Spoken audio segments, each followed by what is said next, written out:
சாட்டையால் அடிச்சுக்கிறதுங்கிறது ஒருத்தருக்கு கொடுக்கக்கூடிய ஒரு தண்டனை அல்லது பாவ விமோசனம். எனவே அண்ணாமலை செய்த தவறுகளுக்கு பாவ விமோசனத்துக்காக சாட்டையால் அடித்து கொண்டாரா, அல்லது அவர் ஏதாவது ஒரு தவறு செய்ததற்காக தனக்கு தானே தண்டனை விதித்து கொண்டு சாட்டையில் அடித்து கொண்டாரா என்பதுதான் கேள்வியை தவிர திராவிட முன்னேற்றக் கழக அரசு எந்த பாதகமும் அவருக்கு செய்யவில்லை. திமுக அரசு அப்புறப்படுத்துற வரைக்கும் நான் காலனி அடைய மாட்டேன்னு சொல்லியிருக்காரு. அது பாரதிய ஜனதா கட்சியில் பழனி பாத யாத்திரை போகிறதுக்காக வேண்டி 40 நாளுக்கு செருப்பு போடாமல் போவாங்க. அதுபோல் நிறைய இடத்துக்கு வருஷ கணக்கில் கூட போடாமல் இருப்பாங்க. அதுபோல் இவரும் ஒரு 2 வருஷத்துக்கு 3 வருஷத்துக்குன்னு நினைக்கிறாரு. ஆனால் இந்த இதுதான் என்று சொன்னால் அவர் வாழ்நாள் முழுவதும் செருப்பணிய முடியாது. பாலியல் வன்கொடுமை வழக்கில் சம்பந்தப்பட்டவர் திமுக தொடர்ந்து எதிர்கட்சி அந்த ஞானசேகரனுக்கு எங்களுக்கு எந்த சம்பந்தம் இல்லை என்று தெளிவுபடுத்தி விட்டோம். அண்ணா பல்கலைக்கழகத்தில் நடந்த சம்பவத்தில் ஈடுபட்ட ஞானசேகரனுக்கும் எங்களுடைய கட்சிக்கு எந்த தொடர்பும் இல்லை. இப்போ அந்த இடத்துல ஃபோட்டோ எடுக்கிறாங்க. நீங்கள் நம்ம வர்றபோது யாராச்சும் என் பக்கத்துலேருந்து ஃபோட்டோ எடுத்துக்கிட்டால் அவங்க எனக்கு வேண்டியவங்களா? எனக்கும் அவங்களுக்கு ஏதாவது ஒரு தொடர்பை நீங்கள் நிரூபியுங்கள், நாங்கள் ஏற்றுக்கொள்கிறோம். எந்த தொடர்பை நிரூபிக்காமல் ஃபோட்டோவை காமிச்சு பக்கத்தில் போட்டான்னா அரசியல்வாதிக்கு பக்கத்தில் யார் நின்று ஃபோட்டோ எடுக்கத்தான் செய்வாங்க. வர்றவங்களை நான் ஃபோட்டோ எடுக்க வேண்டாம்னு சொல்லினா பாரியா ஃபோட்டோ கூட எடுக்க விட மாட்டேங்கிறது. புகைப்படம் எடுத்தால் என்ன தவறுன்னு சொல்லி எங்கள் மீதே பாய்வார்கள். அதனால் நாங்கள் புகைப்படம் எடுப்பதெல்லாம் தடுக்க முடியாது. அண்ணா பல்கலைக்கழகத்தில் சிசிடிவி கேமராக்கு ஒயரே இல்லை, அதாவது மத்திய அரசு நிர்பயா ஃபண்டு கொடுக்குறாங்க, அந்த ஃபண்டெல்லாம் எங்கே போகுதுன்னு சொல்லி அண்ணா கேள்வி இருக்கு. சிசிடிவி ஒயர் இருக்கா இல்லையாங்கிறத விசாரணையில் நம்ம கண்டுபிடிச்சிக்குவோம். இவர் எந்த வழியாக வந்தாருங்கிறத நம்ம விசாரணையில் தான் கண்டுபிடிக்க போகிறோம். நேரு வழியாக வந்தாரா இல்லையா என்பதையெல்லாம் விசாரணையில் தான் கண்டுபிடிக்க போகிறோம். அப்போ நிர்பயா ஃபண்டு என்ன செலவு ஆனப்பட்டது, எதற்கு செலவு செய்யப்பட்டது என்பதையும் அப்பொழுது விளக்கம் தருவோம். சார், எஃப்ஐஆர் காப்பி கம்ப்ளைண்ட் கொடுக்குறவங்களுக்கு ஒரு காப்பி கொடுக்கத்தானே செய்வாங்க. நான் கம்ப்ளைண்ட் கொடுத்துட்டு எனக்கு காப்பி கொடுங்கன்னு கேட்டால் கொடுக்கத்தானே செய்வாங்க. அவங்க மூலமாக வெளியே வந்திருக்கலாம்.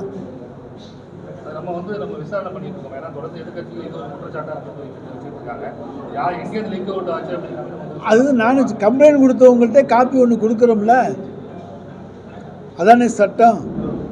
அதில் உள்ள வாசகங்கள் மைனர் பொண்ணா நம்ம எந்த அளவுக்கு நம்ம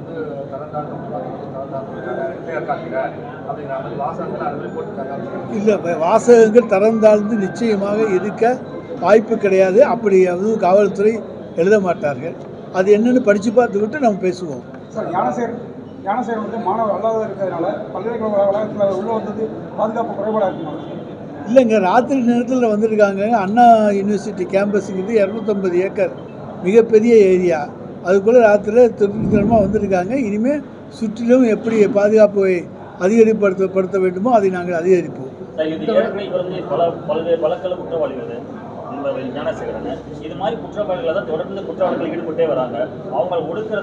இது ஏற்கனவே குற்றவாளின்னு நேற்றுக்கு தானே தெரியுது. இதுக்கு முன்னால் உங்களுக்கும் தெரியலை, எங்களுக்கும் தெரியலை, யாருக்கும் தெரியலை. நேற்றுக்கு தான் அவருக்கு பல வழக்குகளில் குற்றவாளிங்கிறது சொல்கிறீங்க. அதை இனிமேல் தான் கண்டுபிடிக்கணும். அதுதாங்க, ஏற்கனவே பல வழக்குகளில் தேடப்பட்டவர் என்பது இப்பொழுதுதான் சொல்லப்படுகிறது. அதை பற்றி இனிமேல் விசாரிச்சுக்கோ.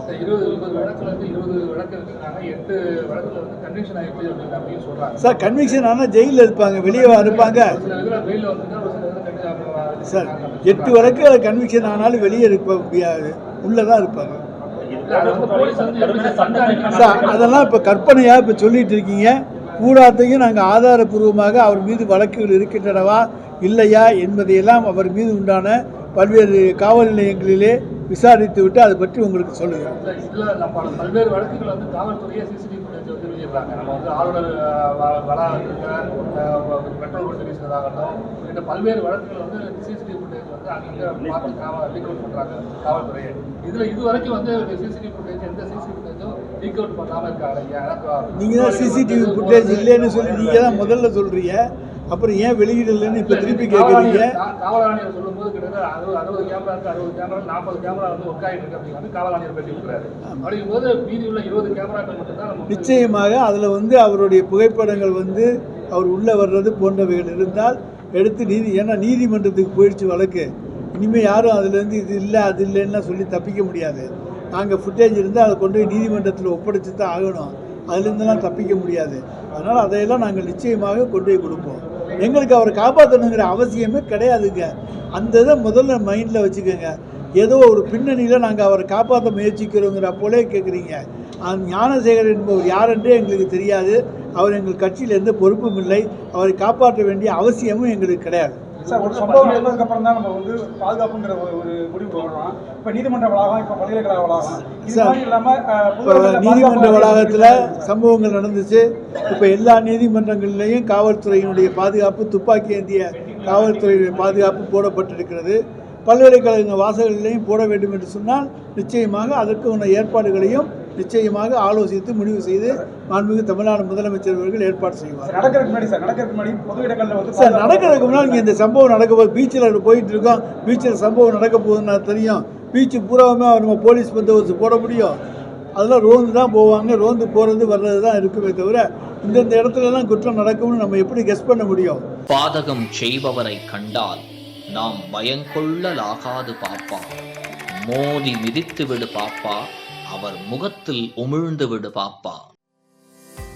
அண்மை செய்திகளை உடனுக்குடன் தெரிந்து கொள்ள இணைந்திருங்கள் இயம்நாடு தொலைக்காட்சியுடன்.